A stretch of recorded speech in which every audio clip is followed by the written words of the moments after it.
প্রিয় ছাত্রছাত্রীবৃন্দ, সবাইকে শুভেচ্ছা জানাচ্ছি আজকের অ্যাকাউন্টিং ক্লাসে। আশা করি তোমরা সবাই ভালো আছো এবং সুস্থ আছো। আমি পরিতোষ কুমার লাহিড়ী, সিনিয়র প্রভাষক, হিসাব বিজ্ঞান বিভাগ, মাইলস্টোন কলেজ, উত্তরা, ঢাকা।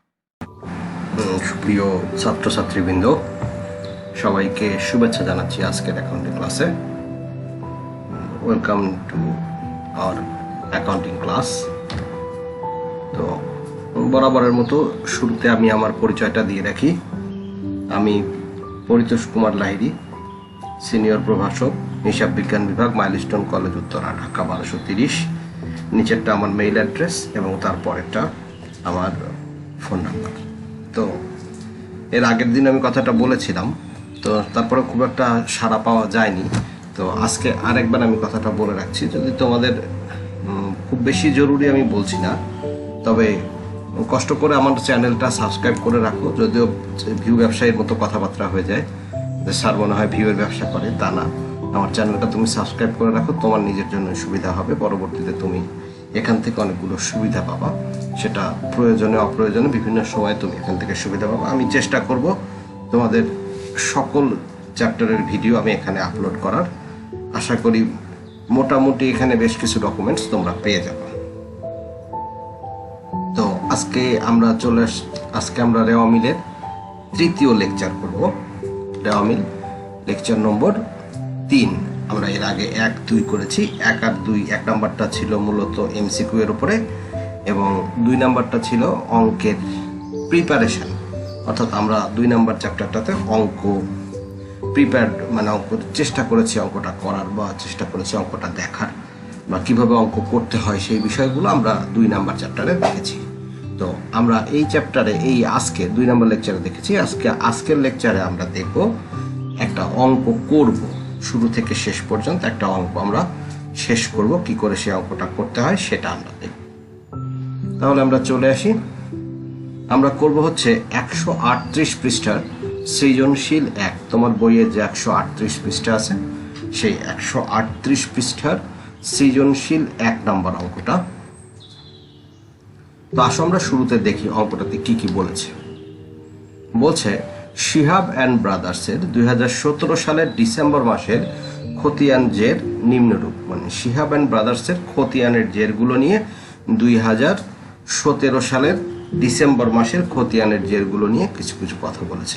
তাহলে খেয়াল করো, 2017 সালের ডিসেম্বর মাসের জের।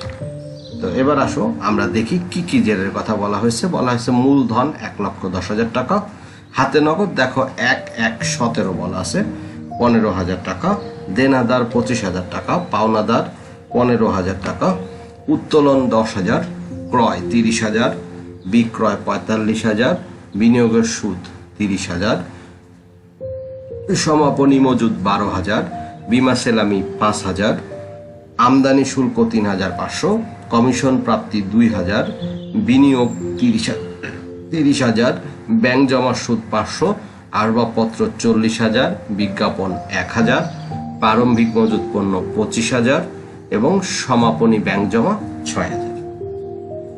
যেহেতু এটা একটা সৃজনশীল প্রশ্ন, তার মানে এখানে ক, খ, গ থাকবে।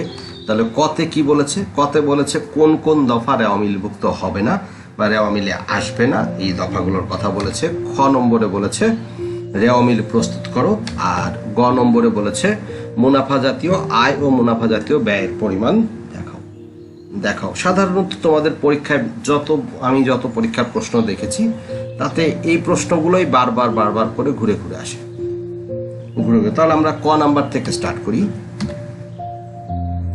দেখো শুরুতে আমি উদ্দীপকটা আরেকবার দিয়ে দিয়েছি। তাহলে ক নম্বর প্রশ্ন কি বলছে? কোন কোন দফা রেওয়া মিলভুক্ত হবে না তার পরিমাণ নির্ণয় করা হলো, অর্থাৎ যে সমস্ত দফাগুলো রেওয়া মিলে আসবে না তার পরিমাণটা আমরা নির্ণয় করছি। তাহলে আমাদের ঘরটা হবে ক্রমিক বিবরণ টাকা টাকা। তাহলে আমাদের এই ঘরটায় আমরা করব ক্রমিক বিবরণ টাকা টাকা। এবার আসো আমরা মূলত উদ্দীপকে চলে যাই। আমরা যেখান থেকে শিখে আসলাম, আমরা হচ্ছে 2 নাম্বার চ্যাপ্টার 2 নাম্বার লেকচার যখন আমরা করি, তখন আমরা শিখেছিলাম যে কোন কোন দফা রেওয়া মিলে আসে না। তার মধ্যে প্রথমে আমরা শিখেছিলাম যে সমাপনী মজুদ পণ্য রেওয়ামিলভুক্ত হয় না। দেখো তোমার এই অঙ্কে সমাপনী মজুদ আছে 12,000 টাকা। আর আরেকটা আমরা শিখেছিলাম যে হাতে নগদ ব্যাংক জমা এবং ব্যাংক জমাতিরিক্ত এর প্রারম্ভিক উদ্বৃত্ত রেওয়ামিলভুক্ত হয় না। আসলে আমাদের এখানে হাতে নগদ, দেখো মূলধনের পরের আইটেমটার নামই হাতে নগদ 15,000 টাকা রেওয়ামিলে অন্তর্ভুক্ত হবে না। তাহলে এই দুইটাকে যদি আমরা পরপর লিখে যোগ করি, দেখো প্রথমে হাতে নগদ 15,000 টাকা দিয়েছি, ঠিক একইভাবে সমাপনী মজুদ 12,000 টাকা দিয়ে দুটো একসঙ্গে যোগ করে দিয়েছি। আমাদের ক নম্বর প্রশ্নের অ্যান্সার শেষ হয়ে গেছে। আশা করি তোমার একটু ক্লিয়ার হয়েছে। যদি কেউ দ্বিতীয় লেকচার দেখে না থাকো, প্রথম বা দ্বিতীয় লেকচার, তো আমি এই ভিডিওর ডেসক্রিপশানে আমি তোমাদের প্রথম এবং দ্বিতীয় লেকচারের কপিটা বা লেকচারের লিঙ্কটা আমি তোমাদেরকে দিয়ে দেবো। একটু কষ্ট করে দেখে নিও, তাহলে আরেকটু তোমাদের জন্য সুবিধা হবে। ওকে, তাহলে আমরা চলে আসি। এবার আসছি আমরা খ নম্বর, রেওয়ামিল প্রস্তুত করো। তো রেওয়ামিল প্রস্তুত করতে গেলে আগে আমাদেরকে যেটা প্রথম দরকার সেটা হচ্ছে আমাদের ডেবিট ক্রেডিটটাকে শিখতে হবে। আগে আমাদের জানতে হবে কোনটা ডেবিট কোনটা ক্রেডিট এবং কেন ডেবিট কেন, যেহেতু এটা প্রাথমিক পর্যায়ে অর্থাৎ প্রথম দিকের অঙ্ক তোমাকে দেখাচ্ছি আমি, সেই জন্য আমি আজকে তোমাকে পুরোটা ভেঙে ভেঙে দেখাবো কোনটা কিভাবে, কেন ডেবিট, কি জন্য ডেবিট, কোনটা ডেবিট ইত্যাদি, এগুলো আমরা একটা একটা করে ভেঙে ভেঙে দেখবো। তো প্রথমে আসো, আমরা দুইটা ভাগ করে নিয়েছি, এক পাশে ডেবিট আর এক পাশে ক্রেডিট, দুই পাশে দুটো ভাগ করে নিয়েছি। তাহলে প্রথমে আসো মূলধন, একটা একটা করে আমরা যদি পরপর যাই, তাহলে প্রথমে যদি আমরা আসি মূলধন হচ্ছে এক প্রকারের মালিকানা সত্ত্ব, আর মালিকানা সত্ত্ব হলে সেটা ক্রেডিট হয়, তাই মূলধনটাকে আমরা ক্রেডিট দিকে দিলাম। হাতে নগদ 1117, আমরা ক নম্বর প্রশ্নটা যখন অ্যান্সার করি তখনই আমরা বলেছি যে হাতে নগদ রেওয়ামিলে অন্তর্ভুক্ত হয় না, তাহলে বাদ। এরপরে আসো দেনাদার, এটা একটা চলতি সম্পদ হলে সেটা ডেবিট, তাই দেনাদার ডেবিট পাশে চলে গেছে। সেম পাওনাদার, এটা এক প্রকারের চলতি দায় হলে সেটা ক্রেডিট, তাহলে সেটা ক্রেডিট দিকে চলে যাবে। উত্তোলন হচ্ছে মালিকানা সত্ত্বের পরিমাণকে কমায়, যেহেতু মালিকানা সত্ত্ব ক্রেডিট অর্থাৎ আমরা দেখলাম মূলধন ক্রেডিট, তাহলে উত্তোলন মালিকানা সত্ত্বের পরিমাণকে কমাবে, তাহলে ডেবিট। ক্রয় এক প্রকারের ব্যয় হলে ডেবিট। বিক্রয় ঠিক তার উল্টা আয় হলে সেটা ক্রেডিট। দেখো বিনিয়োগের সুদ, এটাও একটা আয়, ক্রেডিট। দেখো সমাপনী মজুদ পণ্য 12,000, আমরা ক নম্বরে বলেছি এটা রেওয়ামিলে আসবে না, সুতরাং এটা ডেবিট ক্রেডিট কোনো দিকে যাওয়ার তো কোনো প্রশ্নই উঠতে পারে না, কারণ ডেবিট ক্রেডিটে আসবে না। ঠিক সেম বিমা সেলামি, এটা ডেবিট, কারণ এটা এক প্রকারের ব্যয়। আমদানি শুল্ক, এটা এক প্রকারের ব্যয়, ডেবিট। কমিশন প্রাপ্তি তার মানে আয়, কমিশন প্রাপ্তি আমরা শিখেছিলাম সকল প্রকার প্রাপ্তি ক্রেডিট, তাহলে কমিশন প্রাপ্তি আয়, ক্রেডিট। বিনিয়োগ, এটা সম্পদ, ডেবিট। ব্যাংক জমার সুদ এটা এক প্রকারের আয়, ক্রেডিট, তাহলে এরপর আসবাবপত্র স্থায়ী সম্পদ, তাই ডেবিট। বিজ্ঞাপন ব্যয়, ডেবিট। প্রারম্ভিক মজুদ পণ্য ব্যয়, ডেবিট। এবং সমাপনী ব্যাংক জমা সেম চলতি সম্পদ, তাই এটা ডেবিট। তো যদি আমরা এই অঙ্কটা করি তাহলে দেখো আমি জায়গার স্বল্পতার কারণে এটাকে একটু বাঁকা করে দিতে হয়েছে, এছাড়া আসলে কোনোভাবেই এটাকে আটানো যাচ্ছিল না বা এক পেজে তৈরি করা যাচ্ছিল না, সেক্ষেত্রে পেজটা ব্রেক হয়ে যেত এবং তোমাদের জন্য বুঝতে সমস্যা হতো, তাই আমি এটাকে এক পেজে রেখে তোমার জন্য এই যে আমি রেওয়ামিলটা প্রস্তুত করেছি। যদিও রেওয়ামিলের ওপরের দিকের কথাগুলো আমাকে বাদ দিতে হয়েছে, বাধ্য হয়ে তুমি তোমার বই দেখে একটু ঠিক করে নিবা। তাহলে আমরা পরপর আসো, আমরা পরপর সিরিয়াল মোতাবেক দেখে যাই। 1 নম্বর মূলধন মালিকানা সত্ত্ব ক্রেডিট 1,10,000, দেনাদার ডেবিট চলতি সম্পদ, এটা ডেবিট 25,000। এখন এখানে একটা কথা উল্লেখ করার মতো, আমি দেনাদার পর্যন্ত সে একটু থামলাম, এখানে একটা কথা উল্লেখ করার মতো খুবই জরুরি কথাটা, সেটা হচ্ছে যে তুমি কোনোভাবেই আরেকবার বলছি, এই যে আমি ব্র্যাকেটের মধ্যে যেগুলো লিখেছি এগুলো তুমি লিখবে না। আমি জাস্ট তোমার পড়ার বোঝার সুবিধার্থে আমি ব্র্যাকেটের ভেতরে এগুলো লিখেছি, কেন ডেবিট কেন ক্রেডিট এটা বোঝানোর জন্য। এটা তোমাকে 10 নম্বর চ্যাপ্টারের অঙ্ক করার সময় সুবিধা দিবে, কিন্তু এইটা রেওয়ামিল করার নিয়ম নয়, বা তুমি রেওয়ামিলে এটা করে দেখাবে না। আশা করি কথাটা মনে থাকবে। এরপরে আসো পাওনাদার, চলতি দায়, তাই ক্রেডিট দিকে টাকা বসছে, দেখো 15,000। উত্তোলন মালিকানা সত্ত্বের পরিমাণ হ্রাস করে, তাই ডেবিট দিকে টাকা বসছে 10,000। ক্রয় এক প্রকারের ব্যয়, তাই ডেবিট দিকে টাকা বসছে। বিক্রয় এক প্রকারের আয়, তাই ক্রেডিট দিকে টাকা বসছে। বিনিয়োগের সুদ, এটাও আয়, ক্রেডিট দিকে টাকা বসেছে। বিমা সেলামি আমদানি শুল্ক, দুইজন ব্যয়, ডেবিট দিকে। কমিশন প্রাপ্তি আয়, ক্রেডিট দিকে। বিনিয়োগ সম্পদ, ডেবিট দিকে। ব্যাংক জমার সুদ আয়, ক্রেডিট দিকে। তারপরে আসবাবপত্র স্থায়ী সম্পদ, তাই ডেবিট। বিজ্ঞাপন ব্যয়, তাই ডেবিট, আমি ব্যয় লিখিনি। প্রারম্ভিক মজুত পণ্য ব্যয়, ডেবিট। সমাপনী ব্যাংক জমা চলতি সম্পদ, তাই ডেবিট। আশা করি দেখেছো। দেখো আমরা এবার দুই পাশ যোগ করেছি, যোগ করে দেখো এক পাশে দুই পাশের যোগফল সমান সমান 1,75,500 টাকা যোগ করে আমরা নিচে ক্লোজ করে দিয়েছি। আমাদের ক নম্বর প্রশ্নের অ্যান্সারটা শেষ হয়ে গেছে। এরপরে আসো আমরা দেখব গ নম্বর প্রশ্নে বলেছে মুনাফা জাতীয় আয় ও মুনাফা জাতীয় ব্যয়ের পরিমাণ নির্ণয় করো।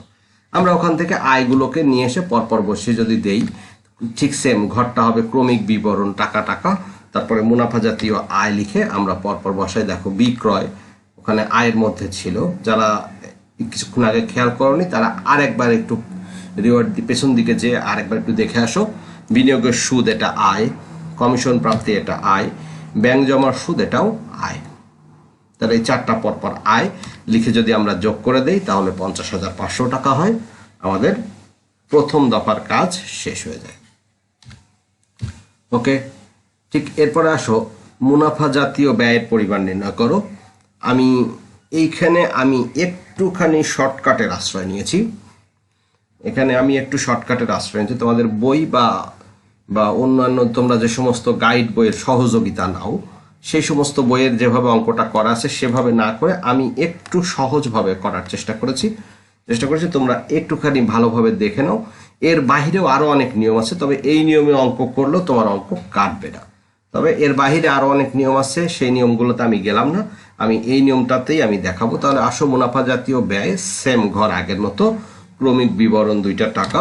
এরপরে আমরা মুনাফা জাতীয় ব্যয়ের পরিমাণ নির্ণয় লিখে পরপর বসাবো। ক্রয়, বিমা সেলামি, আমদানি শুল্ক, বিজ্ঞাপন, প্রারম্ভিক মজুত পণ্য, এগুলো সবগুলো ব্যয়গুলোকে যোগ করে আমরা সেকেন্ড কলামে নিলাম 65,500 টাকা। টোটাল যোগ করলে 65,500 টাকা হয়। এখান থেকে আমরা মাইনাস দিব সমাপনী মজুত পণ্য 25,000, বের করলে 40,500 টাকা থেকে যায়।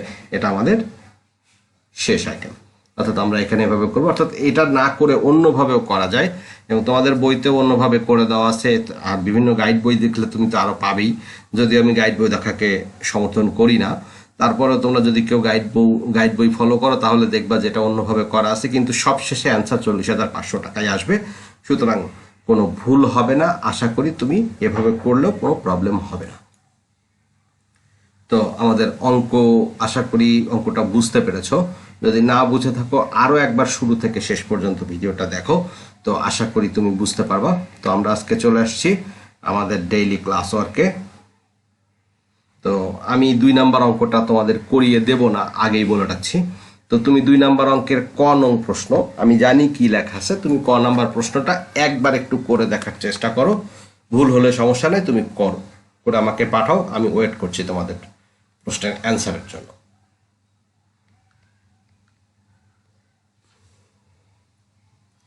এবার একটু অ্যাসাইনমেন্ট আকারে ফ্রেশ পেজে সুন্দর করে আমাকে পাঠাবা, কারণ রবিবারে এর পরের ক্লাসটা যেহেতু রবিবারে, সুতরাং তুমি চেষ্টা করলেই এটা করতে পারো। সেটা হচ্ছে 2 নাম্বার সৃজনশীলের খ ও গ, তুমি ক খ গ 3টাই পরপর করে আমাকে পাঠিয়ে দাও। 2 নাম্বার সৃজনশীলের উত্তরটা আমাকে পাঠাও।